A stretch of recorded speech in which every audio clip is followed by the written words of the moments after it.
Have you thought, I don't have enough space to host a dinner party? No matter how small your home, there is always a solution. Here with entertaining options, our designer, Nike Onile. Good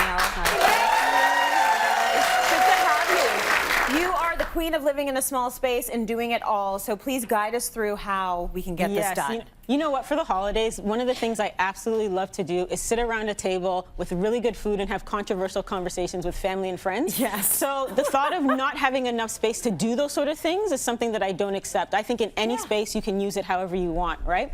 So one of the things that is important is when you're living in a space, you want to design the space for the lifestyle you actually want. So if you're an entertainer, then make sure you do that.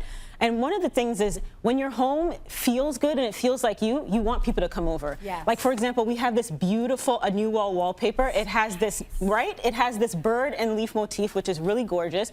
And we layered this beautiful piece of art in there. Why wouldn't you want to entertain when you have this in your space? You know what I mean? So first of all, you want to feel like the space is welcoming and inviting, right? Absolutely. The other thing is you want to reimagine the way you use your space. What exactly is a dining room? A lot of people think they don't have a designated dining area or a table, so they don't even buy a table or a dining table because they don't have a space to keep it all the time, or they don't think they have enough seating. Really, a dining space is just a room. That's right? true. We have a living room here, right? Yeah. So it's really just reimagining the way that you think about using your space. That makes total sense. You can flip it, you can make any room whatever you need it to be. You can bring a table into a room that isn't traditionally a dining room. Right. You can make it work. So we're going to start with a blank canvas. So this is what's going to happen. We're going to get two of our Cityline assistants to come in here and start reconfiguring the room so you can see how a space, just one room if you're living in a bachelor, can be different if you're entertaining. We'll let them do the work and we'll talk through what some of the tips are, Nikki. So if you have furniture that's in the room and you do not need it, put it in a storage, put it in a room that you've segmented off that people can't see. So you don't have to fuss about, oh, I have this in the way, or, you know, all those little bits that you want people to see. Yes. Put it in another room and clear it and create this canvas that allows you to do that. Now, the other thing is seating. If you look at that room, there's enough seating there to entertain. So just reimagine and think about how you use your seating so that it works for what you want. Okay, so a lot of us would look at this and say, there's no way I'm going to get all my aunts and uncles and my cousins in this space. It's not going to happen.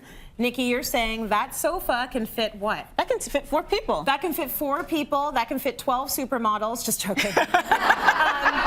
You've got a couple of armchairs there as well. Like, this is all seating that you might be overlooking. Exactly. And the other thing, when I was talking about choosing furniture, choosing the lifestyle you want and purchasing furniture for that, that's a beautiful console table from Resource Furniture. But if you pull that, it extends out to sit 10 people. Oh my goodness!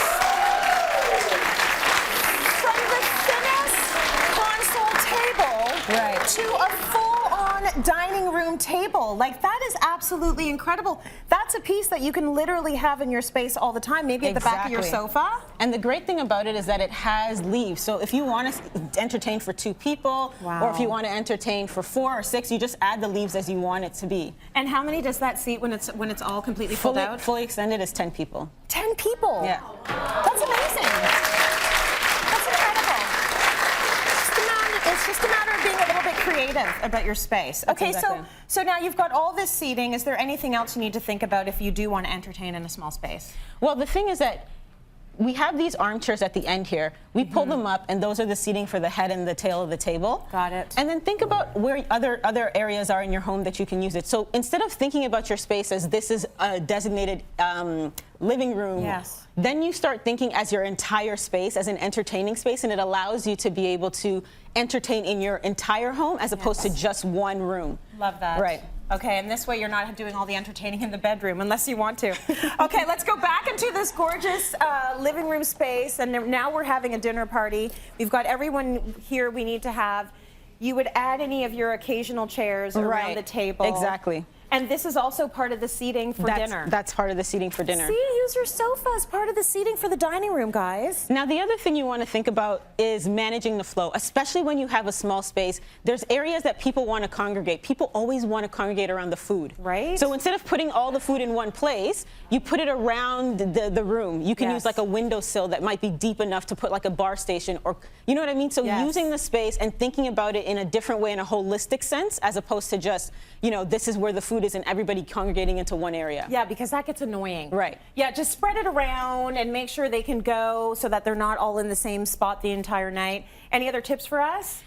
And also think about other rooms. Okay. For my 30th birthday, I literally cleared out all the furniture from my second bedroom, and that was my dessert room. Oh, so good not for just the space in the you. area, but other rooms as well. Yes. Do you have a Murphy bed? No, I don't have a Murphy bed, but I stuck all my other furniture into my actual master bedroom. Yeah. Okay. So, you know, it takes a little bit of, you know, judge, but Creativity. it works with the entire space. Really good tips. I love that. You might have noticed these gorgeous green velvet chairs. You can find them along with the sofa and the carpet and the cabinet at HomeSense. Check out this beautiful, fabulous dinner space that you've set up for a party. To get this look at home, I'm going to rely on designer Nike Onile for a little help. So whether you have not a lot of space or a lot of space, start rethinking the way you use your furniture like you have in this Absolutely. space. So you don't have a ton of space. You're very good about living economically on the smaller side. Right. So you incorporate a sofa. We're using our sofa, we're using our armchairs to pull up on the end, and then we're pulling chairs from other rooms to use to sit 10 people around this table. Beautiful. So I'm going to show you how to build this. A lot of people talk about not enough. They don't have enough cutlery. They don't have enough plates. Yes. That's not a reason to not entertain. So I'm going to show you how you can mix and match and kind of create a setting like this with what you have. Okay. So first of all, everybody has a white plate. Everybody has a set of white plates. They're versatile. They're easy to use. Actually, before we get to the white plates, the tablecloth. Yes. Right. You want to make sure that we're entertaining, make it a little bit special. So we're going to put a tablecloth on the table. Yes. And we're going to layer it with a runner. And we're using the runner in a different direction, actually, as opposed to down the middle. We're using it almost just like an embellishment. You know what's cool about that? I can never find a table runner the length of my table, so Right. this solves the issue. You get two of the smaller ones and you put it width way. Right. And then you've solved that issue. The other thing is you used a couple of tablecloths here, didn't you? Yes. So that's a good little trick as well if you can't find one big enough. Right. Now we can get to the white plates. Yes. Yes. So everybody has a white plate. It's super versatile and easy to use. So we're using that as our base. And Okay. people also have like their expensive china or a second set that they kind of stash away or they don't use often. Yes. So we're alternating our white plate with a different plate. And when you alternate it throughout the table, then it kind of, instead of keeping all on one side, it Yeah. doesn't make it heavy on one side, like all white on one side, all dark on the other side. Now we're also going to layer on top of that the salad plates, and we're going to alternate those as well. So we're Good. going to do the lighter one, the gray one on the lighter plate, Yeah. and this marble one on the dark plate. Okay.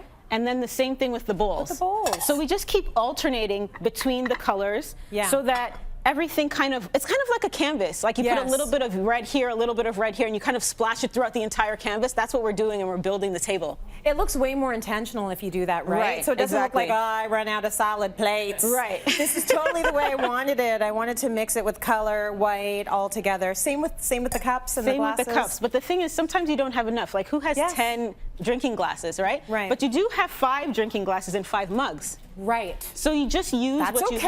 have. Right. The idea is to use what you have and not fuss about Yeah. these things. Keep it very simple and just think about how the placement is going. So when you use symmetry and asymmetry, it allows you to kind of create a cohesive look throughout the table. I love that. It also takes the pressure off the host or the hostess, right? Like Right. it doesn't have to be everything perfectly matching, especially in this day and age. We're good with the mix and match. Right, and I'm guessing that people have a lot of wine glasses, so we have way more people wine like to glasses drink, than drinking right? So- glasses. Yeah.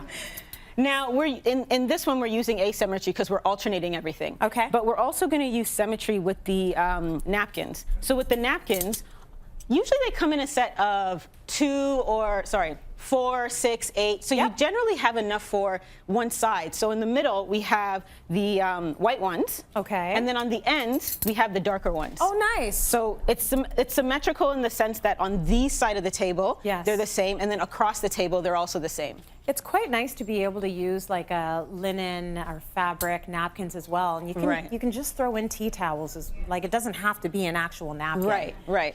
Or whatever fabric you can find. Whatever I mean, fabric last you time can I used find. a pillowcase, a new pillowcase, and I just cut it up and made all the towels, all the napkins on my own, right? Oh, that's a good idea.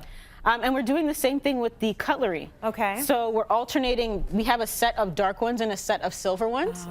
So we're alternating. Instead of mixing and matching between the seats, yes, we're keeping all the same within a seat. Got so it. all black here, all silver here, right, and that sort of thing. I love it.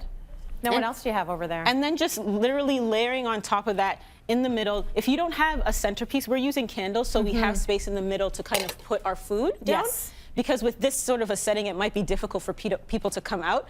But once this is kind of cleared away, you can set different stations throughout your house so that people are able to eat and get the food going, you know? Okay, so very nice. You have extended everything you needed. You also put these really lovely things down on each place setting. Yes. And I love this idea. So this says, let's have a conversation that matters. There are cards in there? That's exactly it. They're like little hostess gifts. Aww. Yeah, they have deep questions throughout. And the great thing about it is that it kind of starts the conversation going throughout the table. So you might have guests that don't know each other. Yeah. And you pull out a card and it's like deep, vulnerable questions, and then you can answer them. Whoa. And embarrass yourself in front of everybody. That's a party starter right there.